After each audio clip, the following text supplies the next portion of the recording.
Well, I think there's one immediate challenge, and that is President Biden needs to show that he's clearly in control in the United States because there's been some question, politically speaking, in the last week or 10 days. So that's certainly that's the short term.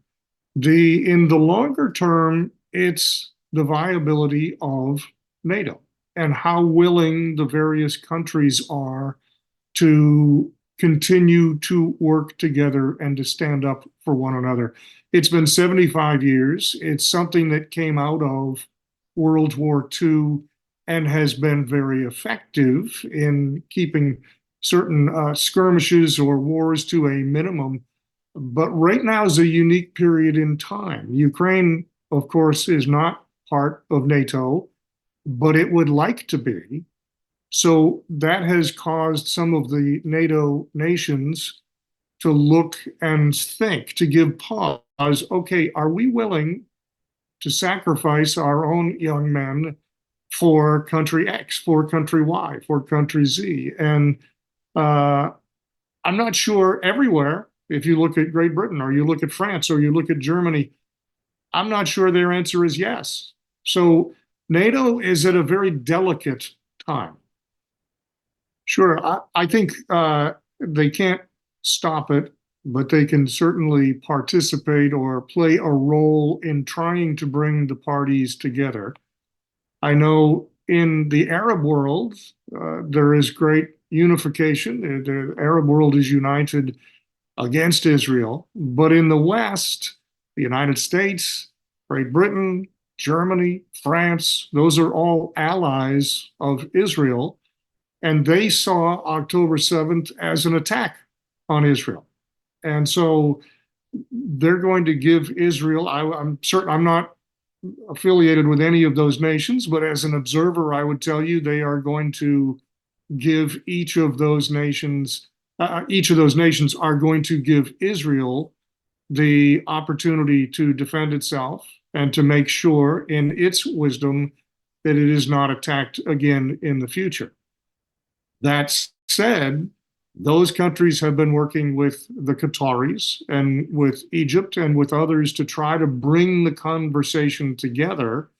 And there have been a couple of ceasefire agreements that the West and Israel thought, and Qatar and Egypt thought were right there, but Hamas said no at the last minute. So I think we need to make sure that the West, who tends to be aligned with Israel, is working with the Arab nations who are more aligned with the people of Gaza and make sure that Hamas is actually interested in a ceasefire.